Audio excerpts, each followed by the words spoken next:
Shalom, selamat pagi kepada kita semuanya. Salam jumpa dan salam sehat untuk kita semua dalam acara renungan singkat Jemaat Yoso di Puro. Saya percaya kita semuanya tetap dalam lindungan dan pemeliharaan Tuhan. Baiklah, sebelum kita mendengarkan firman Tuhan pada pagi hari ini, terlebih dahulu kita akan mengundang Roh Kudus dengan kita berdoa. Mari kita bersatu dalam doa. Bapa kami yang di sorga, Bapa yang mulia penuh kasih, saat ini ya Tuhan, kami mau datang dekat kepadamu. Berbicaralah kepada kami Tuhan, melalui kuasa Roh Kudus-Mu, menguasai hati dan pikiran kami, terlebih kepada hamba-Mu ini yang akan menyampaikan firman-Mu. Biarlah Tuhan firman-Mu ini dapat menguatkan kami, sehingga kami selalu tetap setia kepadamu dalam keadaan apapun kami ini ya Tuhan. Tuhan kiranya beserta dengan kami, dan kami percaya doa kami ini Tuhan selalu dengar dan jawab. Di dalam nama Yesus kami berdoa dan ucap syukur selalu. Amin. Baik saudara-saudaraku yang kekasih dalam Tuhan, judul dari renungan singkat saya pada pagi hari ini yaitu mengendalikan hati dan pikiran.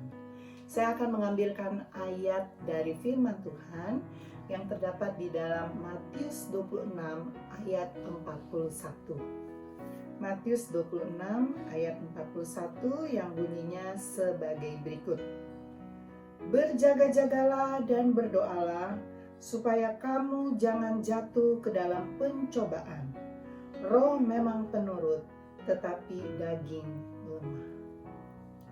Seringkali kita diperhadapkan pada hal-hal yang negatif dan yang positif.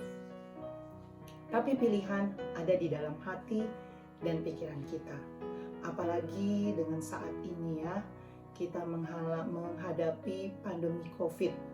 Dan terutama akhir-akhir ini, di mana pandemi COVID ini sedang melonjak tinggi, seperti tahun lalu.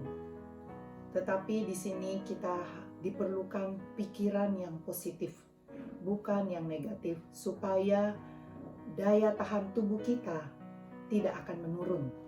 Kalau kita berpikiran yang baik dan positif, tentunya akan menguatkan daya tahan tubuh kita dan kita bisa melawan segala sakit penyakit, terutama virus corona ini. Hal-hal yang buruk dan negatif tentu datangnya dari yang jahat.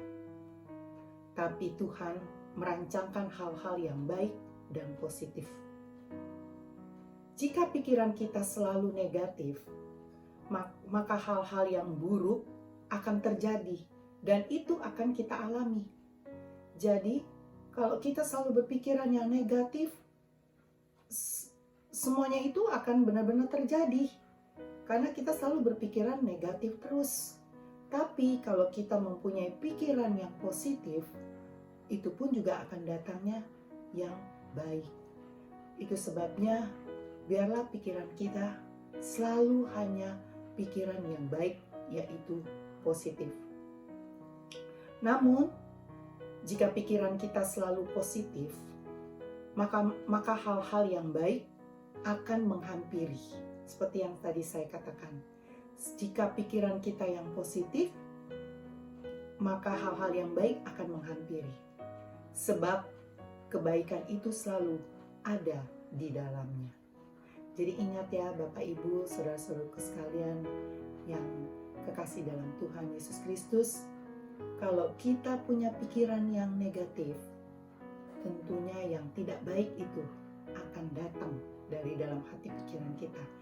Tapi kalau yang positif, tentu pasti akan datang yang baik. Karena Tuhan selalu merancangkan kepada kita umat-umatnya yang baik, yang positif, bukan yang negatif.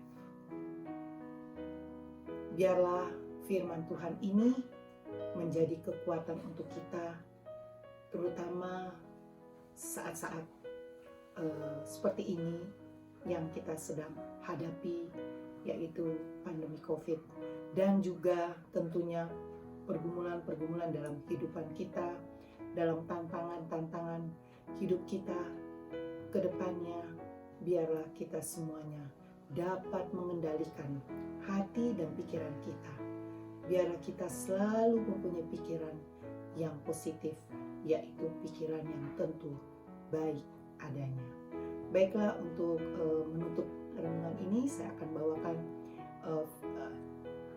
firman Tuhan yang terdapat di dalam Amos 5 ayat 14. Amos 5 ayat 14. Amos 5 ayat 14 yang bunyinya sebagai berikut. Carilah yang baik dan jangan yang jahat, supaya kamu hidup. Dengan demikian Tuhan Allah semesta alam akan menyertai kamu seperti yang kamu katakan. Kiranya firman Tuhan ini menguatkan kita semuanya. Dalam nama Yesus saya bawakan firman ini. Tuhan kiranya memberkati kita semuanya. Amin.